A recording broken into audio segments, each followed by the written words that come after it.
పెళ్ళైనా పండగైనా వేడుక ఏదైనా పట్టు చీరల ప్రత్యేక వేదిక వారాహి సిల్క్స్.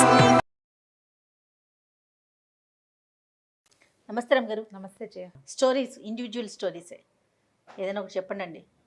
దయ్యం కథలు, దయ్యాలు, భూతాలు, ప్రేతాలు, పిశాచాలు, కామిని, శాకిని, ఢాకిని అలాంటివి బోల్డని కథలు వినేవాళ్ళని జయ చిన్నప్పుడు. కాదండి, తిట్టేటప్పుడు కూడా లంకిని లాగుందండి అట్లా ఉంటారు ఇంట్లో. లంకిని, శంఖిని జాతి స్త్రీ, శంఖిని జాతి స్త్రీ అని అలాంటివి తిట్టేవాళ్ళు.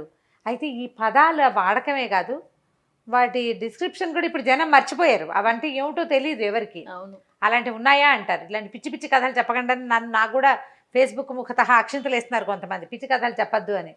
మంచి కథలు చెప్పాలి, లేటెస్ట్వే చెప్పాలి.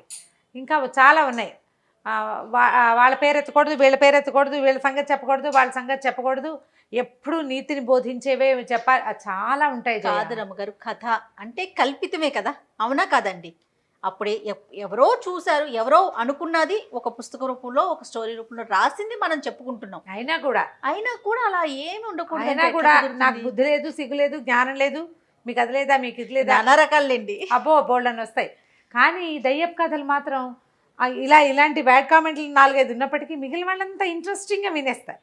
ఎలాగో అర్థం కాదు నాకు. స్టోరీ వినే అలవాటు ఉంటే రమ్మగారు ఏదో ఒకటి వినాలనే ఆలోచన ఉంటుందండి. దాంట్లో రంధ్రాన్వేషణ చేయాలనిపించదు బహుశా. అదే అంటే సరే, రంధ్రాన్వేషణకి ఏముంది, కంప్యూటర్ వెనకాల దాక్కుని ఎన్ని కామెంట్లైనా చేయగలుగుతాం మనం. అంతే కదా, అలాగే జరుగుతుంది. అంతేగా. అయితే ఈ దయ్యాలు వారి విజ్ఞతకే వదిలేయాలనిపిస్తుందండి నా వరకు. అంతే. రైట్, చెప్పండి. ఇవాళ ఒక చాకిని కాదు, కామిని కథ చెప్దాం మనం ఇవాళ. పూర్వం ఎలా ఉండేవి ప్రయాణాలు? ఈ ఊరు నుంచి ఆ ఊరు వెళ్ళాలంటే ఏదో బండి కట్టుకుని వెళ్ళాలి, లేదా నడిచి వెళ్ళాలి. కొంచెం నదీ ప్రాంతాల్లో ఉన్నవాళ్ళు ఇటు నుంచి అటు వెళ్ళాలంటే వాళ్ళ లంకల్లోకి వాట్లలోకి ప్రయాణం చేయాలంటే పడవలు, గోదాట్లో పడవేసుకుని ఈ ఊరు వచ్చాం, ఇక్కడ పెళ్లి చేసుకున్నాం, మళ్ళీ పడవేసుకుని ఆ ఊరు వెళ్ళాలి. అయితే గోదావరి జిల్లాలో కోనసీమ, ఆ సీమ, ఈ సీమ బోల్డ్ అని ఉన్నాయి.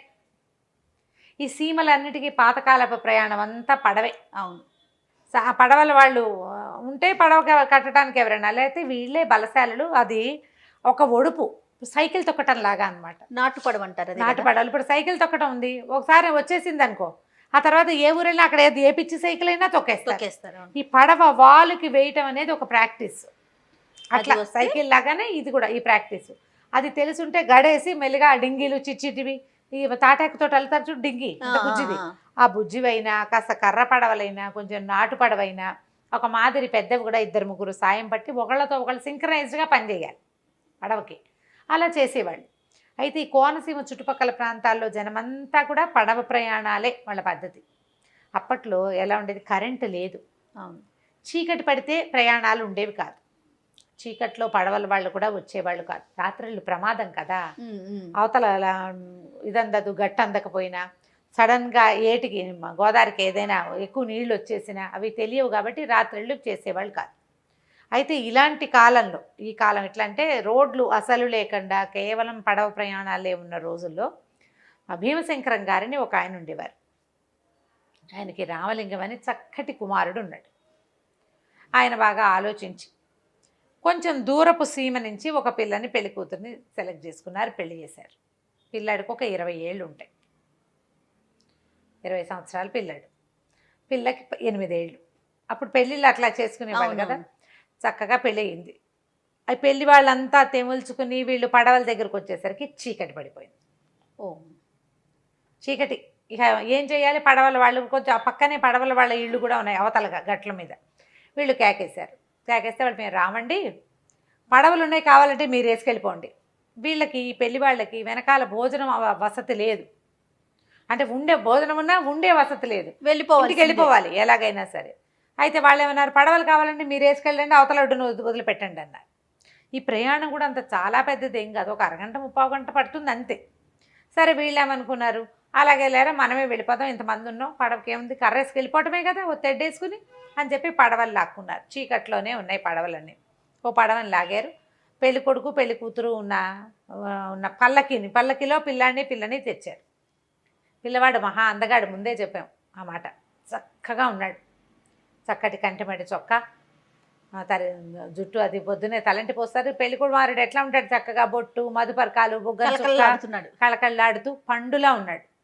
పిల్ల చక్కగా 8 ఏళ్ల చిన్నపిల్ల. పిల్లాడు ఉన్న పల్లకిని ఒక పడవ మీద పెట్టారు, పల్లకీతో సహా.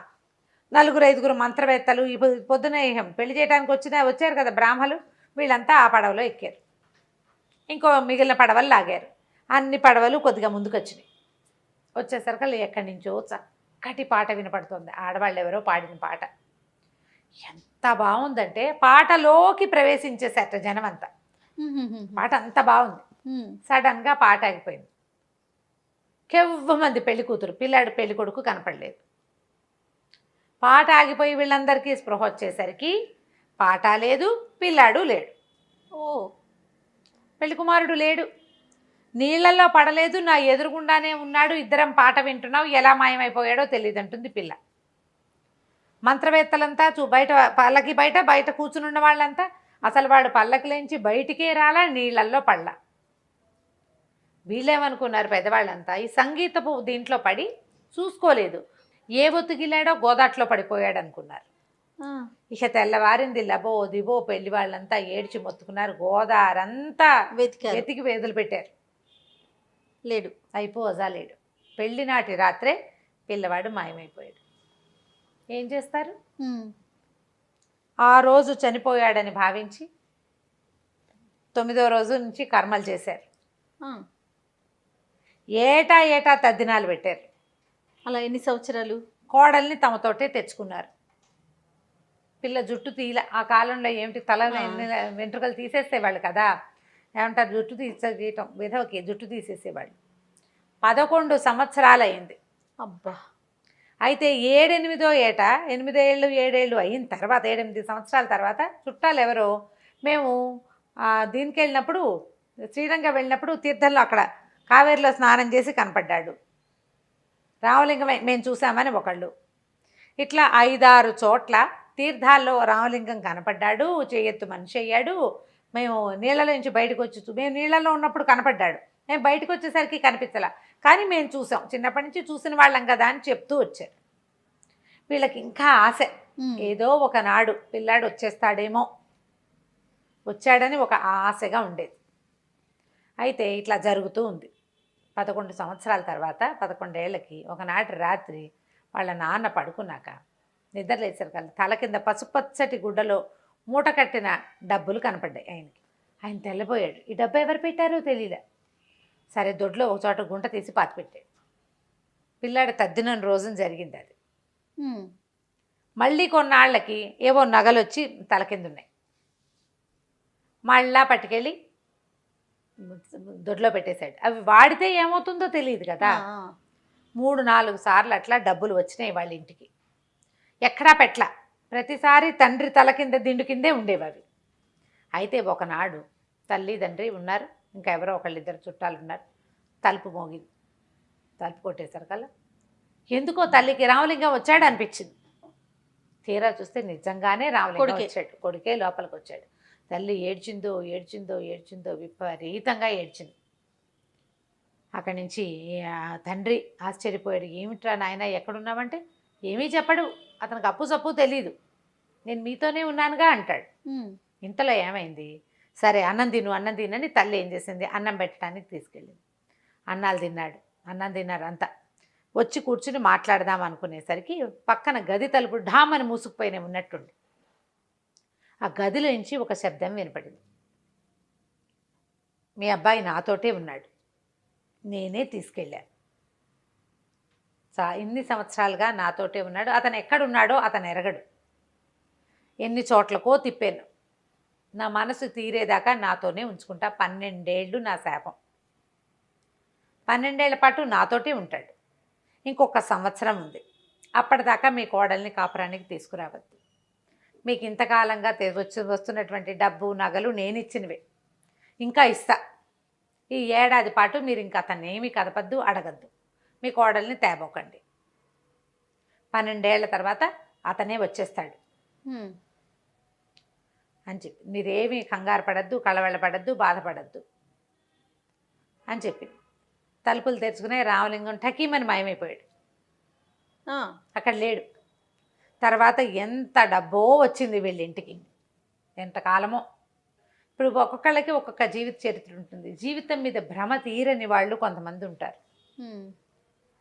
వివాహం మీద భ్రమ తీరని వాళ్ళు, సంతానం మీద భ్రమ తీరని వాళ్ళు, తాము ఎవరింట్లో పుట్టామో ఆ ఇంటి మీద భ్రమ తీరని వాళ్ళు, కోరిక తీర్చుకోలేకపోయిన వాళ్ళు, వదల్లేని వాళ్ళు ఇట్లా గ్రహాల రూపంలో తిరుగుతూ ఉంటారని చెప్తారు. ఈ అమ్మాయి వీళ్ళకి చెప్పిన మాటల్లో వృత్తాంతం ఏంటంటే, ఈవిడ ఒక రాజుల పిల్ల, 25 ఏళ్ళు వచ్చిన పెళ్ళవల, పెళ్లి మీద భ్రమ తీరల. భ్రమ తీరలేదు. ఆ చనిపోయేసరికల్లా కోడేరులో కాల్చేశారు, ఈ శవదహనం చేశారు. వీళ్ళు ఎక్కడైతే పడవలు ఎక్కారో దాని పక్కనే శ్మశానం ఉంది. కోడేట్లో అని రాస్తారు. ఆ కోడేరు పక్కన శ్మశానం ఉంది.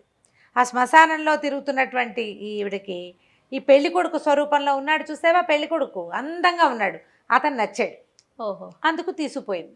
ఆ తర్వాత సంవత్సరం అంతా డబ్బులు వస్తూనే ఉన్నాయి వాళ్ళకి. ఆయన ఎంత ఆస్తిపరుడయ్యాడో. తర్వాత దాచిపెట్టలే ఆయన.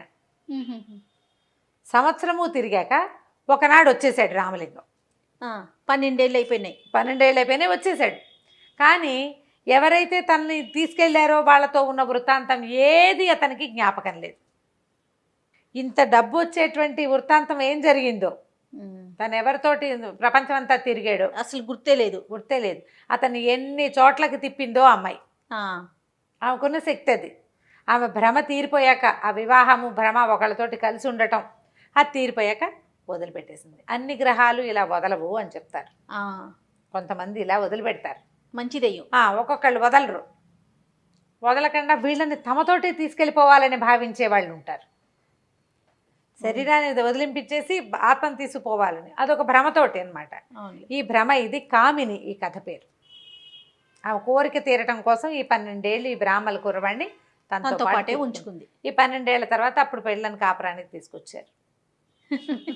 చాలా మంచిదయ్యం రమ్మగారు. ఏమి ట్విస్టులు లేవు. కానీ అదే రైట్ రమ్మగారు. నమస్తే. నమస్తే రమ్మగారు. నమస్తే జయ. రమ్మగారు, దెయ్యం కథలు చెప్పుకుంటూ ఉన్నాం. ఇవాళ ఇంకొకటి ఏదైనా చెప్తారా? చెప్తాం. పురాతన కాలం, చాలా కాలం క్రితం ధారానగరం. ఆ నగరానికి, ధారానగరం అంటే భోజరాజు నగరం అన్నమాట. అప్పట్లో ఈ రాజుల దగ్గరికి కవులు రావటం అనేది ఒక సంప్రదాయంగా ఉండేది. 50 మంది కవీశ్వరులు రకరకాల ఊళ్ళ నుంచి వచ్చి చేరారు అక్కడికి. ఊరు ధారానగరం పరమాద్భుతమైన నగరం అట. ఎంత బాగుంటుందో ఊరు. వీళ్ళంతా ఊరంతా చూశాక సాయంకాలం అయింది. ఎక్కడైనా పడుకోవడానికి స్థలం కావాలి. భోజనాలు చేసేశారు, ఏదో దొరికింది భోజనం. 50 మందికి పడుకోవడానికి ఒక ప్లేస్ కావాలి. రాజుగారు ఏవో సభలు అవి నిర్వహిస్తుంటాడు. ధారానగరంలో భోజనానికి ఇబ్బంది ఉండదు. వీళ్ళు తిరుగుతూ ఉంటే వాళ్ళకు ఒక పెద్ద భవనం కనపడింది. యాత్రికులకి కోసం ఏర్పరిచింది అని బోర్డు ఉంది. 2 పక్కల రాసింది. ఎంత పెద్ద భవనమో! ఉచితం, కేవలం యాత్రికుల కోసమే కట్టబడింది. అంటే ఇక్కడికి వచ్చిన వాళ్ళు వీళ్ళంతా వెళ్ళారు. లోపలికి వెళ్తే చాలా పెద్దది. చక్కగా తెరలు, హంసతూలిక తల్పాలు, పడకకి సాధనాలు, కూర్చునేందుకు సాధనాలు, హాయిగా ఉంది. ఎవ్వరూ లేరు. ఎవరి దారిని వాళ్ళు వెళ్ళి లోపల వెళ్ళి పడుకుని తెల్లవారు లేచి వెళ్ళిపోవచ్చు. అలాంటివి ఉండేవి. మనకి ఇప్పుడు హైదరాబాద్లో లామకాన్ అని ఒక ప్లేస్ ఉంది. ఏ ఊరి నుంచి అయినా వచ్చిన వాళ్ళు సింపుల్గా అక్కడికి వెళ్ళి లోపల ఉండిపోవచ్చు. రిజిస్టర్లు, కాగితాలు రాసుకోవటం లేదు. ఉంది, జూబ్లీ హిల్స్లో ఉంది లామకాన్, దాని పేరు. మకాన్ లేని వాళ్ళు ఇక్కడ ఉండొచ్చు అని. హైదరాబాద్ వచ్చిన వాళ్ళు, అంటే మామూలు జనాలు వెళ్ళటం కంటే ఆర్టిస్టులు వాళ్ళంతా ఆ ప్లేస్ తీసుకుంటారు. పూర్వం ఇలాంటి అవకాశాలు ఉండేవి. భోజన వసతి పెట్టేవాళ్ళు. తర్వాత ఏమో ఇలా ఉండడానికి కూడా ఆసరా ఉండేది. మామూలు సత్రాల్లో 3 రోజులు ఖచ్చితంగా. తర్వాత ఎన్నాళ్ళు ఉంటారో రాయాలి. 3 రోజులు ఫ్రీ. తర్వాత రాసి పెట్టాలి. ఇవి వచ్చింది ఏ ఊరి నుంచి వచ్చారో అవి రాసుకునేవాళ్ళు. ఇక్కడున్న ఈ సత్రము వీళ్ళకి అలా కనపడలేదు. ఏదో భవనం ఫ్రీగా ఉంది. రాజుగారు కవి పోషకుడు, కవి గాయక పోషకుడు ఆయన, అలా పెట్టుంటాడు అనుకున్నారు. సరే లోపలికి వెళ్ళారు, తలుపులు వేసుకున్నారు. 50 మంది చేరిపోయాను లోపలికి. చీకటి పడిపోయింది. ఇంకెవరు వస్తారు? అవును, ఎవరన్నా తలుపు కొడితే తీద్దాంలేని తలుపు వేసుకున్నారు. అందరూ పడుకున్నారు. కొంచెం బాగా రాత్రి అయ్యేసరికి పెద్ద వికటాటహాసం కనపడింది, వినిపించింది. తర్వాత ఏవో శబ్దాలు, ఏవో ప్రశ్నలు. ఆ మాటలు సంస్కృతంలో ఉన్నట్టుగా అనిపిస్తోంది. కానీ ఆ శబ్దానికి, ఆ వికటాటహాసం, ఆ అరుపులకి బెదిరిపోయారు. నిద్రలో లేచేశారు అందరూ. కొంతమందికి నిలువుగుడ్లు పడ్డాయి, భయం కొలిపేదన్నమాట. ఈ లోపల ఆ మాటలు ఎవడు అడుగుతున్నాడో వాడు ప్రత్యక్షమాడు, ఏకంగా ఉన్నాడు పైదాకా. బ్రహ్మరాక్షసుడు. చూస్తూనే ప్రాణాలు వదిలేశారు కొంతమంది. బిక్క చచ్చిపోయి నోట్లోంచి మాట రాకుండా ఉన్నవాళ్ళు కొంతమంది. ఈ మాట రాని వాళ్ళు అయితే ఆటకి చేష్టలు దక్కి నుంచుంటారు. పారిపోవడానికి ప్రయత్నించిన వాళ్ళు తలుపుల దగ్గరికి కొంతమంది. అందరినీ విరుచుకు తినేసాడు. రక్తం ఓడుతోంది బిల్డింగ్ అంతా. తెల్లవారేసరికి రాజభట్లు వచ్చారు. తలుపులు తెరవబడి ఉన్నాయి. నెత్తురు పారుతోంది, బిల్డింగ్లో కనపడుతోంది బయటికి. గుమ్మాల దగ్గర తలుపు దగ్గరికి పారిపోయి వచ్చినవాడు తలుపు దగ్గరే విరుచుకు తినబడ్డాడు. తలుపు తెరిచుంటే గుమ్మంలో విరుచుకు తినవాడి నెత్తురు అక్కడే కాదు ఉండేది. అంతేగా. అక్కడి నుంచి రాజుగారికి కబురు వెళ్ళింది. చూస్తే పచ్చి నెత్తురు మొత్తం బిల్డింగ్ అంతా. అది ఒక ఇది కట్టారు, బిల్డింగ్ కట్టించారు, రాజుగారు కట్టిందే. ఇంకా గృహప్రవేశం అవల. అక్కడి నుంచి రాజు ఇదేమిటి ఇట్లా జరుగుతోంది ఇక్కడ అని ఇక ఎంతమందరో మంత్రవేత్తల్ని వాళ్ళని వెళ్ళి తెప్పించారు. శాస్త్ర ప్రకారం గృహప్రవేశం కార్యక్రమం చేయించారు. హోమాలు వేశారు, హోమాలు చేశారు, యంత్రాలు కట్టారు. ఏం జరిగినా ఏం చేసినా కూడా మరణాలు ఆగలేదు.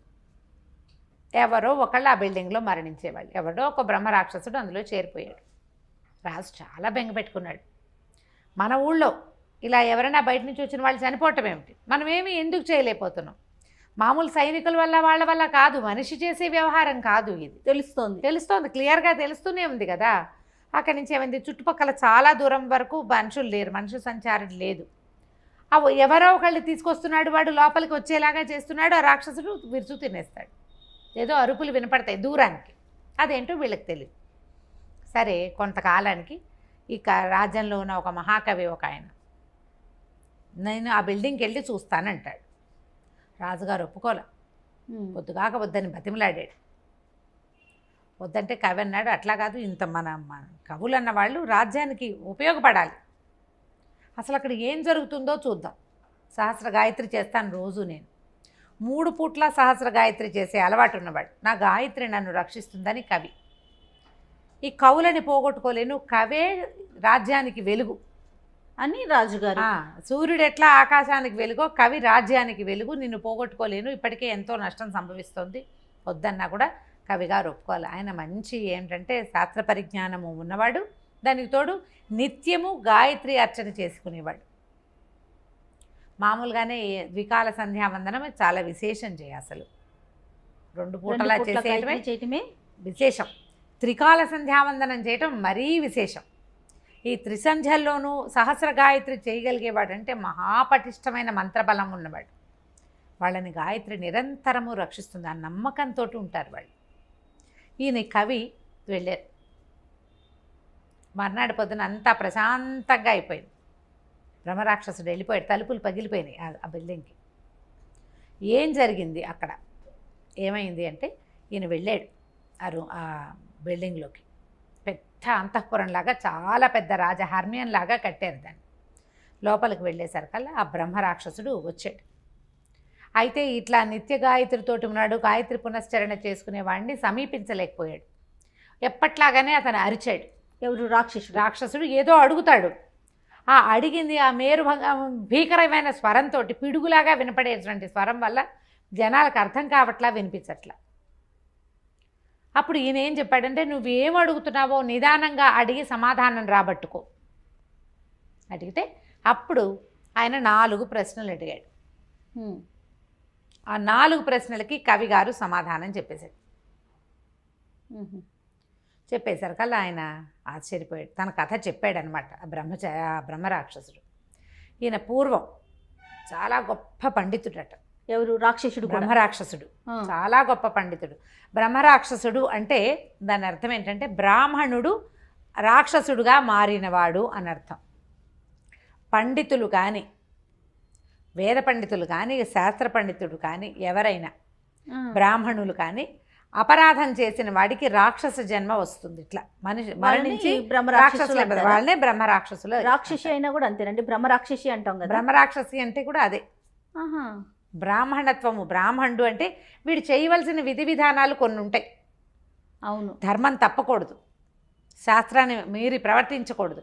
ఆ ప్రవర్తించిన వాళ్ళకి ఇలాంటి జన్మ వస్తుందని చెప్పేవాళ్ళు. పాత కథల్లో చెప్తారు అవన్నీ. ఇప్పుడు ఉన్నారా అంటే ఏమిటో ఉన్నారో లేదో మనకు తెలియదు, ఈ యుగంలో తెలియదు. అవునవును. ఇదివరకటి కథల్లో చెప్పేవాళ్ళు. ఈయన చాలా గొప్ప పండితుడు, కానీ ఎవరికి పాఠం చెప్పేవాడు కాదట. ఎవరైనా విద్యార్థులు ఆశ్రయించి వచ్చినా ఆయనకి తన విద్య తనే ఉంచుకోవాలి, కానీ ఎవరికి చెప్పడం ఇష్టం లేదు. విద్యని ఎవరికి చెప్పకపోవటం వల్ల, అసలు చెప్పకపోవటం వల్లే ఇలాంటి జన్మ వచ్చింది ఆయనకి. అంటే పాయింట్ ఏమిటి ఇందులో? ఎవరికైనా ఏదైనా విద్యలో ప్రావీణ్యం ఉంటే దాన్ని 10 విద్యార్థులకి పంచాలి. ఇది ఎవరికి పాఠం? ఈ రోజున శాస్త్ర పండితులు ఉన్నారు కొంతమంది, ప్రొఫెసర్లు, టీచర్లు. విద్యని దాచకూడదు, బద్ధకించకూడదు, మీరు చదువుకోండి అని అనకూడదు, నేర్పించాలి, నేర్పాలి. నేర్పితేనే దీనికి సార్థకత. అట్లా నేర్పని వాడికి ఇలాంటి జన్మలు వస్తాయి. ఇదే జరుగుతుంది. నేను ఈ బ్రహ్మరాక్షసుడిగా ఈ రకంగా ఉండిపోయాను, ఎవ్వరికి నేర్పకపోవటం వల్ల నా పరిస్థితి ఇట్లా అయ్యింది. మరి 4 ప్రశ్నలు అడిగారని చెప్పారు కదండి, ఏం ప్రశ్నలు అడిగాడు?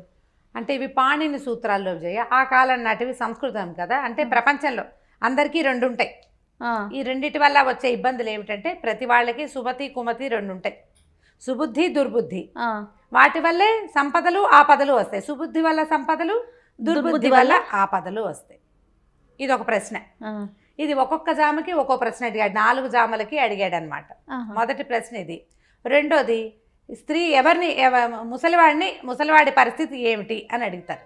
దానికి సమాధానం ఏం చెప్తారంటే, ముసలివాళ్ళని స్త్రీలు వదిలిపెట్టేస్తారు.